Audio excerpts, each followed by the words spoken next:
Hi, welcome to 50MTB. On this channel, we're going to answer a simple question. Is there mountain biking after you turn 50? That's it, simple question. And we're going to talk about all kinds of different topics on here. We're going to show mountain biking. We're going to talk about some reviews of bikes. We're going to show some repairs and modifications, kind of wherever it takes us. But we're going to basically be answering the question, can you continue to mountain bike after you turn 50?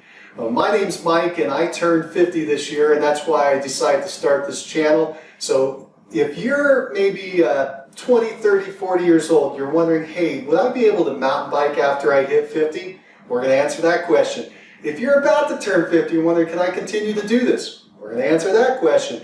If you're 50, 60, 70 and you're still mountain biking, that's awesome. I want to hear from you because that's fantastic. I want to have that kind of role model that I can go and continue to do this sport that I love. So again, my name is Mike. I'll give you a quick background on who I am and how I got to this point as far as mountain biking. When I was about 30 years old, a friend of mine said, hey, you should get into mountain biking. It's a lot of fun. I said, well, tell me about it. He made it sound pretty cool. So I decided I would do that. And I said, well, how do you get a bike? And he told me, and he said, they're real expensive. And I said, well, what if I don't like it? And he said, well, I don't know. So here's what I decided to do. I decided to go buy a Walmart bike. And I think I spent 50 bucks on this thing. This is about 20 years ago now, by the way. So I spent 50 bucks on this little orange bike, and they said it was a mountain bike. And so I took it up on my local trails, which are pretty calm.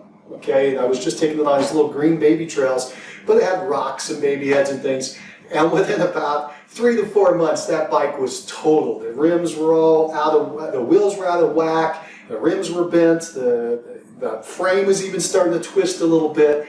I couldn't ride the bike after a while. It just became unrideable. But what I discovered is that I really love mountain biking. And so, again, if you're listening to this or you have a friend who's thinking about getting into mountain biking, that's an option. Tell them to just get a cheap bike and try it for a couple months, see if they like it. So I did that for maybe 6 months or whatever. I think that bike just crapped out. I just couldn't ride anymore. But I really got the love of the sport. So I said, you know what, I'm going to go ahead and invest in a bike. So I bought my first nice bike. It cost about $1,000. I bought a Gary Fisher. Hold on. I still have the Gary Fisher. It's a phenomenal bike. I've been riding it for 20 years. So I rode it for the first 4 years, just nonstop. This was my primary bike, and as you can see, it's a nice aluminum frame. It's a hardtail, 26-inch rims. It's got these old V brakes, rim brakes that work great. They still work, believe it or not. They work great. The only thing I've replaced on it was just within the last year. I got a new fork for it. It was an old 80 millimeter spring fork, and we went with a 100 millimeter air shock. And this bike, I was just riding it at the beginning of this year. So it's a phenomenal bike, a lot of fun. One thing I like about aluminum, I don't know if you can see it, maybe it's on the other side. On this other side here, I got a big old gash about a year in. Just continue to ride the bike, no big deal. So that's kind of an advantage over carbon, say. But anyway, this was my fun bike, and that was my first bike, so I wanted to share that with you. Again, I rode it for about 4 years, and I thought, you know, I'm going to step up. I'm going to get one of these new full suspension type bikes. And so hold on, I'll show you that. All right, ta-da! And so this was my next bike. A lot of fun. This was a great bike. This was an Epic. It's a Specialized Epic. It's a 2003. One of the very first years that they came out with these concepts with the brain. So you've got the old brain, check that out. You got this old brain technology back here. This is the brain, this is the shock. Another aluminum bike.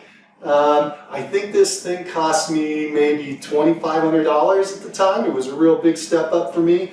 At the time, you had to make an option choice of whether you wanted disc brakes or you wanted the old V brakes. And I went with the old disc brakes. These things have lasted now 15 years. I rode this bike for 15 years.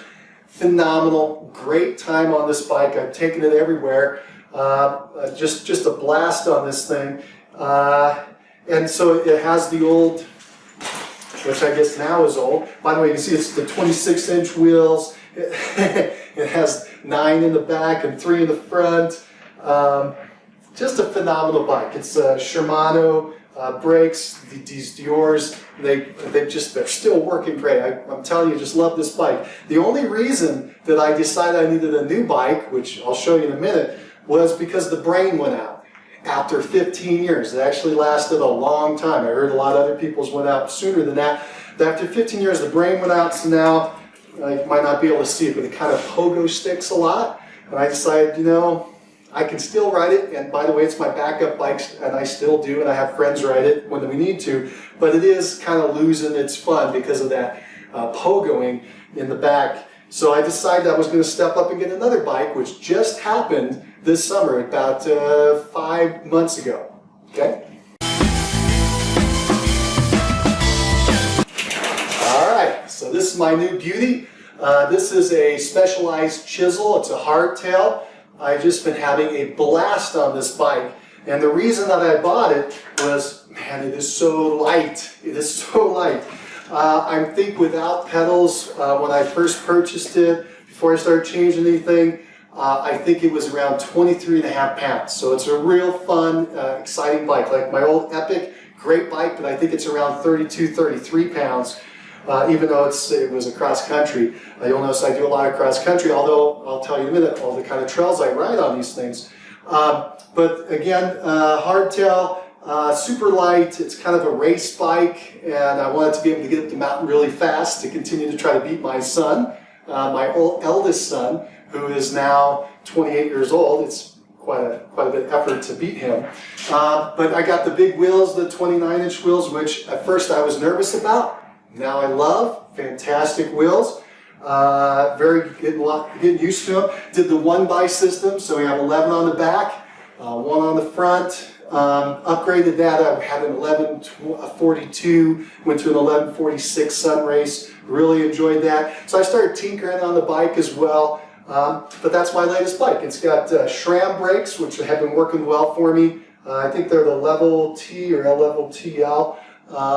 And just put a dropper seat post on it, which you can see in another one of our videos that we're going to be putting out. Anyway, so that's kind of the bikes that I've been riding, and this is the current bike that I'm riding. Let me put that aside. Okay, one of the things I want to mention in the beginning here, just all kinds of interesting things. What kind of stuff do I ride? First of all, I'm not a racer, never been a racer, I'm not a mechanic. Also, you'll see me tinkering on things and I really don't know what I'm doing, and you can kind of go along with me for the ride. And same thing on trails. I've ridden a lot over the 20 years, but I'm kind of a recreational rider, so I probably go out, at the most I'd go out maybe a couple times a month. This summer though, I went crazy. I went every day, which was just phenomenal. I started losing weight, getting in shape, and just feeling great.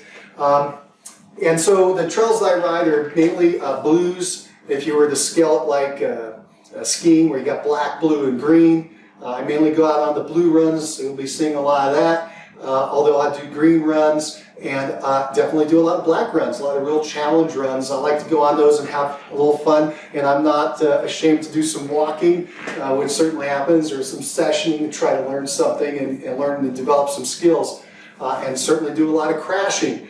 In fact, I'm out of commission right now because I broke my first bone in my life. I broke my collarbone when I was just going off some double jumps, and my second jump landed and the fork compressed, and it actually blew out. I had to have the fork rebuilt. It was only 90 days old. It compressed and I went over the handlebars, crashed, passed out. It is a long story. I'll tell you that some other time. But I do now. They had to do surgery, so I have a metal plate in my shoulder with 9 screws, and there's a cord that goes down to a button, and it's holding it all together. But it's pretty phenomenal, so I'm about 8 weeks in now, and I can move my arm wherever.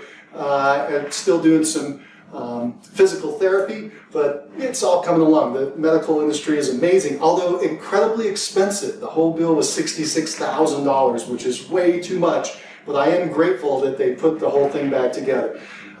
Anyway, so that was a lot of fun. Mountain biking is great. Don't get me wrong, I love mountain biking. I can't wait to get this thing healed so I can get right back out there. You should never be afraid of anything like that because it took 20 years for me to break a bone, right? So don't be nervous.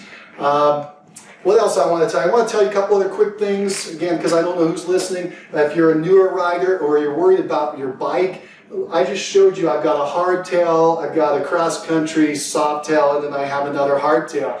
I take these bikes everywhere. I've been able to ride it on everything. There's all this move today. You got to have all this squish in the back and the monster suspensions and stuff, and that's fine. That's fun. I've been on a few of those bikes. They are certainly great. They're wonders of technology. But you can go out on any trail out there on these hardtails, right? I just showed you that green bike. I've taken it everywhere. So don't be nervous about that. Just get on a bike and get out and start riding, and you can always upgrade and get into whatever the newest modern geometry and technology is. It's all good. Just get out there on a bike. All right, so I think I gave you my background. I showed you some of my bikes. I told you what the channel's about. We're going to go on this journey, and I hope that you join me and we have a lot of fun. If this sounds like the kind of thing that you're interested in, go ahead and click that subscribe button so we can stay together and move forward. If you like this video, we did an okay job for you. Click thumbs up, give me a thumbs up. Give me some love, give me some comments in the comment section. Tell me what you think. Are you young looking up and you want to know if you can ride in the future? I always liked when I saw these old guys on the mountain, even in my youth, because I was like, wow, that's amazing. I can do this for a long time. Are you around my age, around 50, and you're still riding, or you want to know about if you're going to be able to ride in the future? Let me know about that. If you're 50, 60, 70, 80 years old and you're still riding, I want to hear about that. Put it in the comments. I think that is phenomenal. But we're going to go on this little journey together, and again, we'll see where it goes, but I think it's going to be a lot of fun. Again, this is 50 MTB. That's our channel here on YouTube, and I hope that you have as much fun as I hope that I'm going to have. So we'll see you out there on the trail. Take care.